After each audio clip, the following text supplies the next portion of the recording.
Halo, Assalamualaikum warahmatullahi wabarakatuh. Bersama saya Ahmad Satria Fazlur Rahman kembali.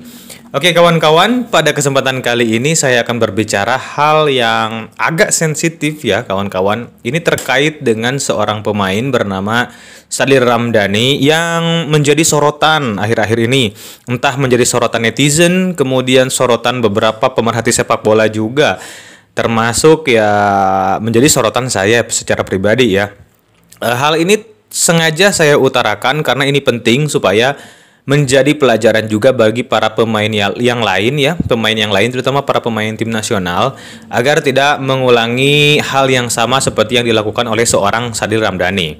Oke, tapi sebelum itu saya ingin mengingatkan kepada kawan-kawan, bagi kawan-kawan yang baru saja mampir di channel ini, silahkan untuk like, kemudian share jika kawan-kawan suka, dan jika Anda berkenan, silahkan subscribe channel ini, karena dengan subscription Anda, channel ini akan lebih dapat berkembang dan menjangkau banyak orang, sehingga pendapat-pendapat saya atau opini-opini yang saya sampaikan itu akan lebih dapat diterima lebih banyak orang ya, lebih luas lagi. Oke, kita kembali kepada pembahasan tentang Sadil Ramdhani yang dinilai oleh beberapa netizen ya, bahwa Sadil Ramdhani ini perform di tim nasional, tidak perform di Sabah maksud saya, atau di klubnya di Malaysia, tapi tidak perform saat dia membela tim nasional Indonesia.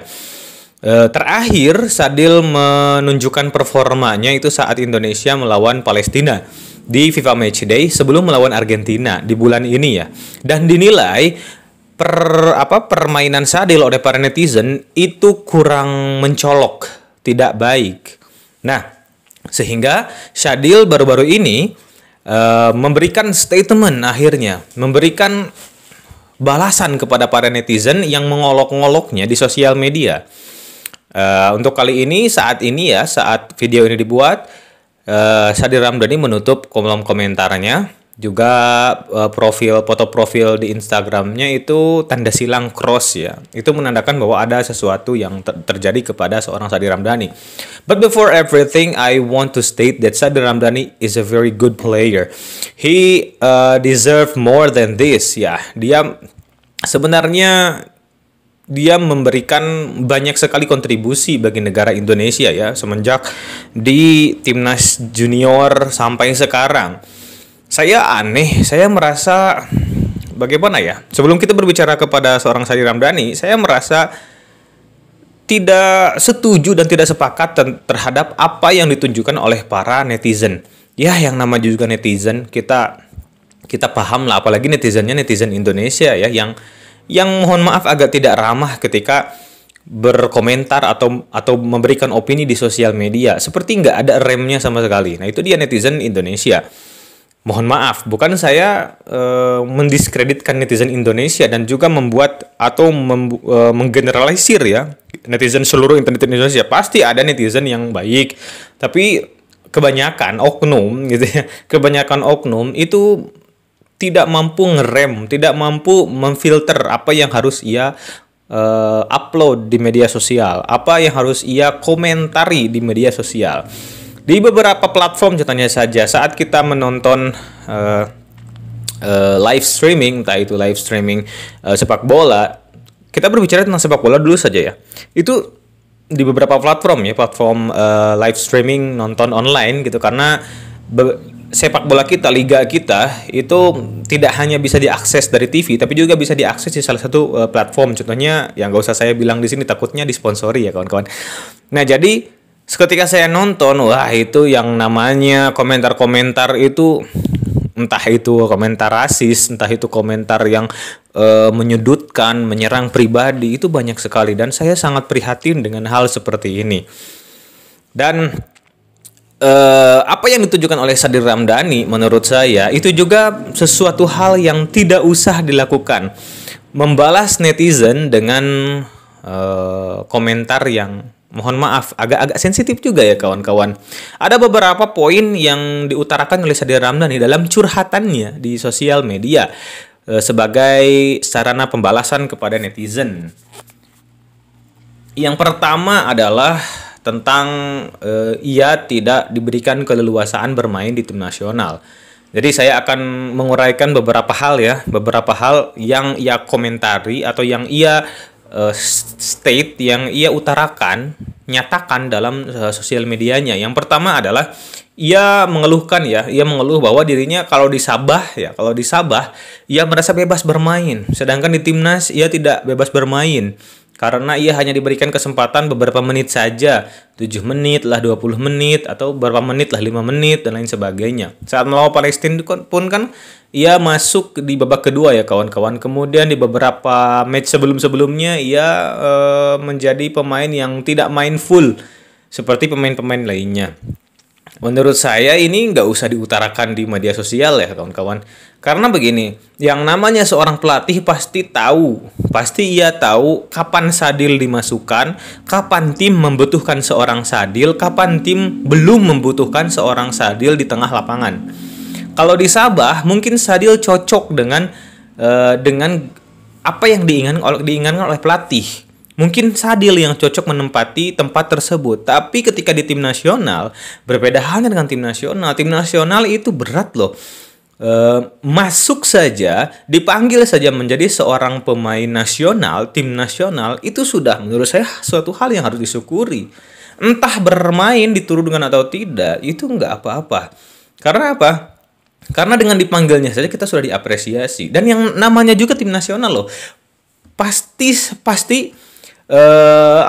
persaingan di sebuah tim nasional itu lebih berat daripada persaingan di klub. Memang persaingan di klub pun berat, tapi yang namanya tim nasional adalah para pemain yang terbaik di sebuah negara tersebut. Dan wajar saja menurut kita pemain baik di klub, tapi ketika di tim nasional mungkin ada yang lebih baik, mungkin ada yang lebih bagus posisinya, mungkin ada skema yang lebih membutuhkan orang lain dibandingkan dengan Sadil Ramdhani. Nah, ini hal yang harus dicatat oleh seorang Sadil Ramdhani. Nah, kemudian performa tidak apik beliau dari seorang Sadil Ramdhani itu tidak bisa dilihat sekarang. Ini untuk netizen nih. Untuk netizen, bukan untuk seorang Sadil. Tadi untuk seorang Sadil, sekarang untuk netizen lagi nih. Kita nggak bisa melihat Sadil Ramdhani itu saat bermain lawan Palestina, saat bermain melawan tim-tim yang lebih tangguh. Karena selama ini, baru-baru ini, Indonesia selalu melawan tim-tim tangguh. Jika misalnya melawan tim macam Laos, mohon maaf ya, Kamboja, atau melawan tim Brunei Darussalam, pastilah seorang Sadil Ramdhani akan kelihatan hebat. Luar biasa. Tapi kalau melawan Palestina, yang lebih tinggi peringkatnya daripada kita, kemudian Burundi yang lebih tinggi juga peringkatnya dengan kita, Curaçao, kemudian ada lagi Argentina. Nanti kita akan melawan akan melawan Portugal, mudah-mudahan jadi ya. Nah, itu yang namanya juga pemain menyerang, pasti yang selalu disorot adalah pemain belakang. Indonesia saat melawan Argentina itu dipuji habis-habisan defense-nya, tapi penyerangannya, lihat para penyerangnya, mereka juga kan ikut bertahan. Maka dari itu kita nggak bisa menjudge bahwa Sadil ini jelek. Karena apa? Karena ya kita dipaksa untuk bertahan saat melawan Argentina. Hanya beberapa kali saja kita mampu menyerang. Karena sulitnya menyerang tim-tim yang lebih superior daripada kita. Kemudian Sadil juga memberi pembelaan kepada Liga Malaysia. Banyak netizen Indonesia yang merendahkan Liga Malaysia kualitasnya. Nah, Sadil di sini di poin yang kedua ini ia membela bahwa Liga Malaysia itu baik, bagus, dan emang saya setuju dengan ungkapan Sadil ini bahwa memang kita harus fair-fairan lah ya. Kita harus jujur kepada diri kita sendiri bahwa kualitas liga kita masih belum bagus, masih belum lebih baik daripada Liga Malaysia. Liga Malaysia mereka sudah mampu salah satu wakilnya yakni Johor Darul Takzim, kemudian KL FC, Kuala Lumpur FC itu pernah Johor Darul Takzim menjuarai AFC Cup kalau nggak salah ya. Kemudian sekarang tahun kemarin itu mampu mengalahkan tim-tim besar macam Guangzhou Evergrande, kemudian mampu lolos grup tapi hanya kalah dari Urawa Red ya.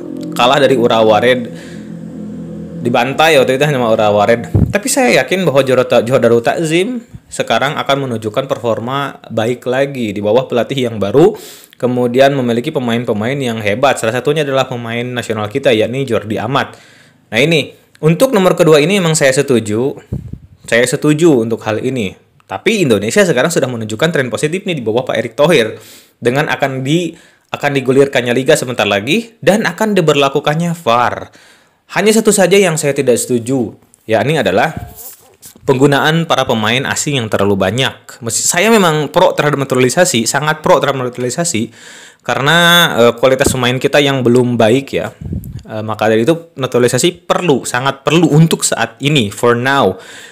Tapi kalau seandainya para pemain kita sudah abroad, ada yang di Eropa dan lain sebagainya, itu sudah nggak perlu lagi, nggak butuh lagi. Ngapain kita mengambil pemain naturalisasi tapi kualitasnya di bawah kita? Makanya bertarunglah di luar negeri para pemain Indonesia, jangan hanya jago kandang saja di Liga Indonesia. Contohlah seorang Asnawi Mangko Alam, meskipun gajinya dikit tapi gajinya lebih sedikit daripada gaji Indonesia, tapi dia tetap di sana untuk mengembangkan diri.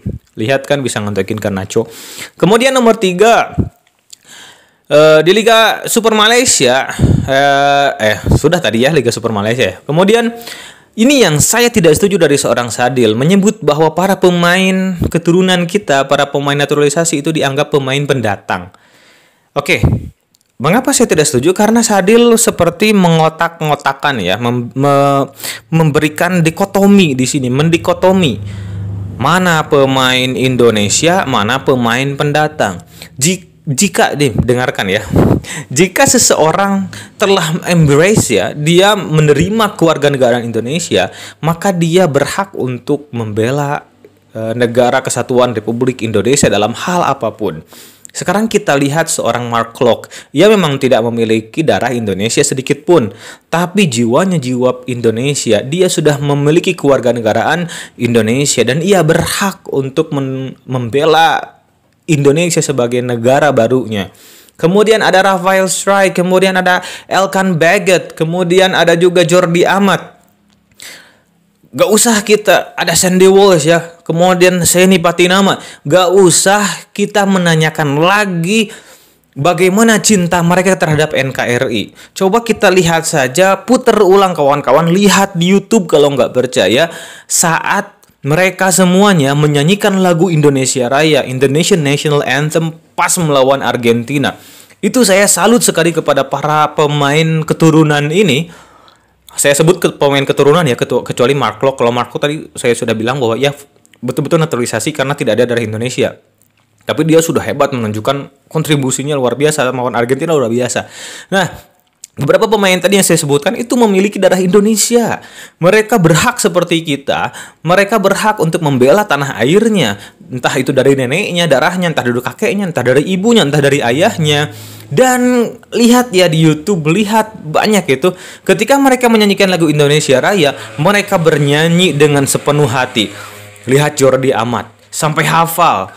Kalau Rafael Strike, kemudian Seni Patinama, kemudian Ivar Jenner, belum terlalu hafal, tapi lihat mulutnya bergerak untuk menyanyikan lagu Indonesia Raya. Mari kita bandingkan dengan negara Malaysia, dengan negara tetangga kita yang para pemain keturunannya, para pemain naturalisasinya itu banyak dibanding-bandingkan dengan para pemain naturalisasi dari kita. Karena saat menyanyikan national anthem mereka, negaraku, itu mereka tidak bernyanyi, tidak membuka mulut. Makanya banyak yang mengomentari, meskipun kita tidak tahu lah ya, kita nggak bisa menjudge juga. Kita nggak bisa menjudge juga, karena siapa tahu mereka berjanji di hati mereka.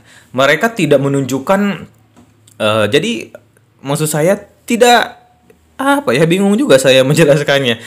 Jadi banyak dikomentari para pemain keturunan Malaysia juga, karena mereka tidak ikut bernyanyi saat menyanyikan lagu nasional mereka, negaraku. Tapi pemain Indonesia, mereka menyanyikan dengan lantang, meskipun ada yang masih nggak hafal. Itu yang para netizen Malaysia iri kepada para pemain tim nasional kita. Karena saya baca beberapa komentar ya. Silahkan kawan-kawan koreksi saya kalau saya salah. Nah itu, maka dikotomi ini akan sangat berbahaya bagi bagi tim nasional Indonesia sendiri. Jangan dikotomi lah, jangan seperti itulah. Mau itu lokal, mau itu ada keturunan, mereka semuanya adalah warga negara Indonesia yang berhak membela tanah air kita. Karena mereka sudah menjadi kewarganegaraan Indonesia. Karena mereka banyak mengorbankan hal loh. Saat mereka melepaskan kewarganegaraan mereka yang mereka sudah tinggal di sana lama loh. Mereka punya keluarga di sana, circle di sana, teman-teman mereka di sana. Tapi mereka harus melepaskan kewarganegaraan tersebut dan embrace menerima kewarganegaraan Indonesia. Tentu mereka tidak akan mendapatkan benefit-benefit yang dimiliki oleh Belanda contohnya. Sedangkan di Indonesia mereka hanya akan mendapatkan benefit masuk ke tim nasional. Padahal di Eropa itu kan mengenal dui kewarganegaraan, sedangkan kita kan kewarganegaraan tunggal. Nah, dui kewarganegaraan ini itu sangat bermanfaat bagi mereka karena mereka dari Uni Eropa. Tapi saat mereka mendapatkan kewarganegaraan Indonesia, banyak loh yang mereka korbankan. Maka dari itu kita nggak boleh jahat seperti itu. Mohon maaf saya bilang jahat ya. Kita nggak boleh berbuat seperti demikian. Nah, ini untuk Sadil. Tolong Sadil agar lebih mampu menahan diri terhadap hal seperti ini. Dan ini mohon maaf saya seperti ini supaya menjadi pelajaran bagi pemain-pemain yang lain. Kemudian Sadil dianggap melempem di timnas. Ya, ini bagi para netizen yang saya tidak suka tadi ya. Yang saya tidak suka maksud saya oknum-oknum netizen. Mohon maaf. Nah, saya memang agak tegas dalam hal ini karena apa? Karena Sadil is a good player. Nah, makanya jangan sampai Sadil ini akhirnya redup dan melempem. Karirnya redup gara-gara apa? Gara-gara attitude. Ya, ketika kita bertanya siapa sih yang salah, apakah Sadil atau netizen? Dua-duanya salah menurut saya. Menurut saya dua-duanya salah. Mudah-mudahan video saya ini banyak ditonton oleh banyak orang dan juga ditonton oleh saudara kita seorang Sadil gitu. Dua-duanya salah. Netizen salah karena berbuat jahat kepada Sadil Ramdhani, netizen oknum ya. Jahat kenapa jahat? Karena komentar-komentar negatif kita itu akan memberikan efek buruk bagi pemain, mental bagi pemain. Bayangkan saja banyak orang yang menghujat kepada kita. Tentu kan mental kita akan tidak sehat. Maka dari itu kita harus menjadi netizen yang baik lah. Kita dukung tim nasional kita dengan baik. Saat kita melihat sesuatu yang tidak baik, permainan tidak baik, para pemain performanya tidak baik, janganlah dihujat. Mari kita berikan kritik-kritik yang membangun kepada para pemain. Nah, sedangkan ada beberapa pemain juga yang sedang down. Contohnya Egy Maulana Fikri, kemudian Witan Sulaiman. Banyak juga hujatan-hujatan bagi mereka. Dan ingat ya kepada para pemain nasional, saya sebagai seorang pecinta tim nasional Indonesia ingin memberikan beberapa kritik yang membangun. Jadi ketika mendapatkan hujatan-hujatan, nggak usah didengar saja, bungkam saja mereka dengan aksi, nggak usah membalas dengan komentar-komentar di media sosial. Udah, kita harus bisu, tuli saja terhadap, tidak mendengar terhadap hal yang seperti itu. Nggak usah lah ya. Dan kepada para netizen, ingat, setiap orang memiliki performa yang ya naik turun. Jangankan seorang Sadil, Asnawi pun seperti itu. Jangan seorang Asnawi, Maklok pun seperti itu. Kalau Maklok ini agak berbeda. Di timnas gacor, kalau di Persib dia melempem. Diserang juga Maklok. Kemudian selanjutnya kita lihat Messi, kita lihat Ronaldo. Apakah the GOAT gitu ya? Bukan GOAT. GOAT tikus GOAT itu. GOAT, the greatest of all time. Para pemain hebat itu memang apakah mereka selalu konsisten dalam permainan? Tidak kan. Ada mereka saat naiknya, ada turunnya. Lihat saja Lionel Messi. Apakah dia setiap tahun mendapatkan Ballon d'Or? Kan tidak. Apakah Ronaldo setiap tahun itu top scorer? Kan tidak. Apakah ia selalu MVP dalam setiap pertandingan? Kan tidak juga. Nah, makanya ini yang harus betul-betul kita pahami ya sebagai seorang netizen yang baik. Dan saya harap supaya Sadil Ramdhani ini lebih baik lagi performanya di Sabah. Terima kasih Sadil. Terlepas dari apapun itu, terlepas dari komentar saya yang tadi, saya sangat berterima kasih kepada seorang Sadil Ramdhani yang mampu memberikan kontribusinya di timnas kita. Apa sih yang sudah kita berikan kepada negara, sedangkan Sadil sudah memberikan gol-gol terbaik untuk tim nasional Indonesia, performa terbaik untuk tim nasional Indonesia demi Garuda di dada. Saya bangga dengan seorang Sadil. Mudah-mudahan Sadil diberikan kesehatan, kemudian diberikan performa yang lebih baik, yang lebih apik lagi, entah di klub ataupun di tim nasional. Saya Ahmad Satria Fazlur Rahman, terima kasih telah menonton video ini. Mudah-mudahan memberikan insight yang baik bagi kita semuanya. Salam olahraga, Dan nantikan video saya di masa-masa yang akan datang. Assalamualaikum warahmatullahi wabarakatuh.